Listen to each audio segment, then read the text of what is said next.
दक्ष police news, पहिले खाकी मग बाकी।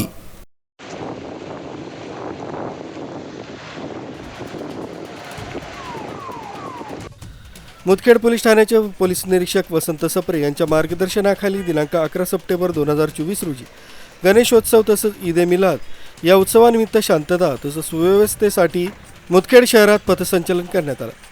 पथसंचलन मुदखेड पोलीस ठाण्यापासून धनगर गल्ली, काजी मस्जिद, मराठ गल्ली, ब्राह्मण गल्ली, इस्लामपुरा मस्जिद, Gujri Chowk, Basaveshwar Chowk, railway underbridge, Shivajinagar, doctor Babasaheb Ambedkar Chowk या मार्गे रेल्वे स्टेशन इथं विसर्जन करण्यात आलं। यावेळी मुदखेड पोलीस ठाण्याचे पोलीस निरीक्षक वसंत सप्रे, सहाय्यक पोलीस उपनिरीक्षक BR कांबळे, जमादार किशोर पाटील, चंद्रशेखर मुंडे, विजय आलेवार, महेंद्र कुमार कवठेकर, उद्धव पांचाळ, रघुवंशी, शेख मकसूद तसंच महिला पोलीस संगीता शेळके, शेख नसरीन यासह SRPचे 16 जवानांचं पथक तसंच पोलीस कर्मचारी पथक आणि होमगार्ड पथक यांनी शक्ती प्रदर्शन केलं।